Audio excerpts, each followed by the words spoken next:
आज की इस वीडियो में हम महिला के शरीर में ओव्यूलेशन की प्रक्रिया कैसे होती है उसके बारे में जानेंगे। ओव्यूलेशन से लेकर प्रेग्नेंट होने तक के सफ़र के बारे में आज के इस वीडियो में हम डिटेल में बात करेंगे, इसीलिए आप लोग आज की इस वीडियो को शुरू से लास्ट तक ज़रूर देखिएगा। चलिए आज की इस वीडियो को हम बिना देर करे शुरू करते हैं। ओव्यूलेशन वह प्रक्रिया होती है जिसमें महिला के अंडाशय यानी कि ओवरी से परिपक्व अंडाणु यानी कि एग निकलकर फैलोपियन ट्यूब में चला जाता है। आखिर ओव्यूलेशन की प्रक्रिया कितने चरण में कंप्लीट होती है इसके बारे में हम डिटेल में जानेंगे। जो सबसे पहला चरण होता है जिसको कि हम बोलते हैं फॉलिकुलर चरण, जो होता है 1 से लेके 5 दिन का, यानी कि मासिक धर्म के पहले दिन से एक नया चक्र शुरू होता है। अंडाशय में कई छोटे छोटे फॉलिकल्स होते हैं।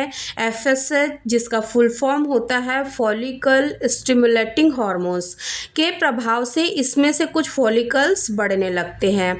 सेकेंड चरण शुरू होता है फॉलिकल का विकास, यानी कि इसकी अवधि होती है 6 से 12 दिन की। इसमें से एक फॉलिकल अन्य की तुलना में तेजी से बढ़ता है और धीरे धीरे परिपक्व होने लगता है। इसे ग्राफियन फॉलिकल्स कहते हैं। थर्ड होता है परिपक्व फॉलिकल, इसकी अवधि होती है 13 से लेके 14 दिन की। लगभग 18 से 24 मिलीमीटर आकार का जो फॉलिकल होता है, यानी कि अंडाणु की जो शक्ल ले लेता है, अंडाणु को पूरी तरह से परिपक्व कर लेता है। शरीर में एस्ट्रोजन हार्मोन्स का स्तर बढ़ता है और यह एलएच यानी कि ल्यूटिनाइजिंग हार्मोन्स के स्त्राव को बढ़ावा देता है। अब आता है फोर्थ चरण जिसको कि हम बोलते हैं ओव्यूलेशन। इसकी समय अवधि होती है 14 दिन के आसपास।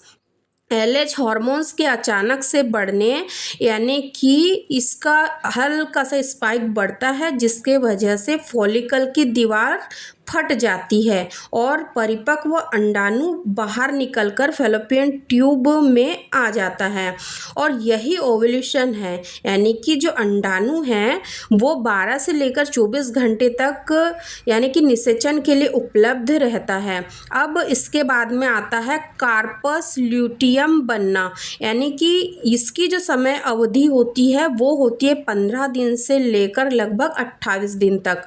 ओव्यूलेशन के बाद बचा हुआ फॉलिकल जो कार्पस ल्यूटियस में बदल जाता है, यह प्रोजेस्टेरोन हार्मोन्स बनाता है जो गर्भाशय की दीवार यानी कि जो एंडोमेट्रियम की दीवार होती है उसको संभावित गर्भधारण के लिए तैयार करता है।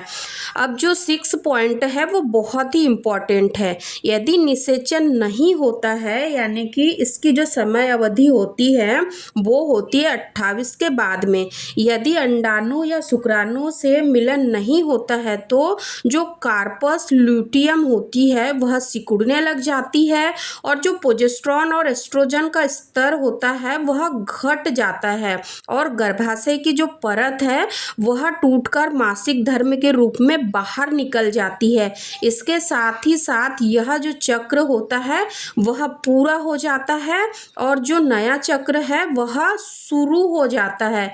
इसके साथ ही साथ आपको यहाँ पर कुछ बातों का विशेष तौर पर ध्यान रखना है, जिसमें जो सबसे पहला चरण है वो है कि ओव्यूलेशन आमतौर पर 28 दिन के चक्र में 14वें दिन के आसपास होता है, क्योंकि हर महिला में अलग हो सकता है, क्योंकि हर महिला की जो पीरियड की लेंथ होती है वो अलग अलग होती है। इसीलिए यानी कि उनको पीरियड की डेट के अकॉर्डिंग ही अपने ओव्यूलेशन के दिनों को प्रिडिक्ट करना है।